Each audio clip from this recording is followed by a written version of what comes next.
Alright guys, here's our outdoor unit. It's a 5-ton Lennox.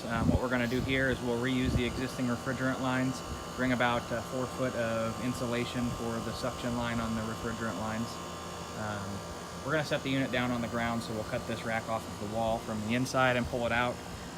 We'll have to bring some cement to fill the holes where the rack slides out.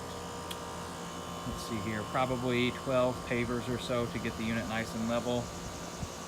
A new disconnect, the new electrical whip coming from the disconnect box, and then you'll be able to park on the street and wheel the equipment down the side of the yard.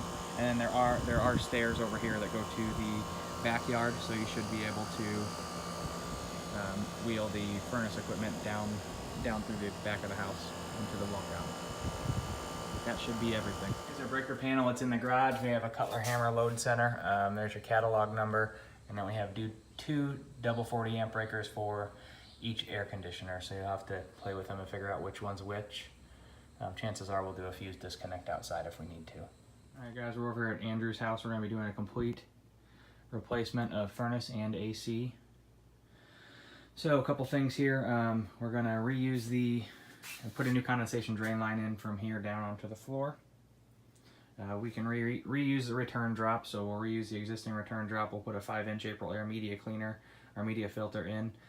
New humidifier on the side of the unit. There currently is not a humidifier connected, so we'll do a new humidifier, and we'll run our bypass line around here to the back or over here to the supply, one of the two.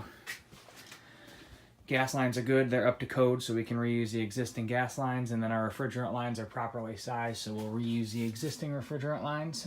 They do run up into the ceiling here and then straight out to the side of the house. You can see there's a rack right there, so this unit does hang on a wall rack. Flue pipe looks good. We'll reuse the existing flue. You're just going to need about 3 foot of 4-inch, and that should be all.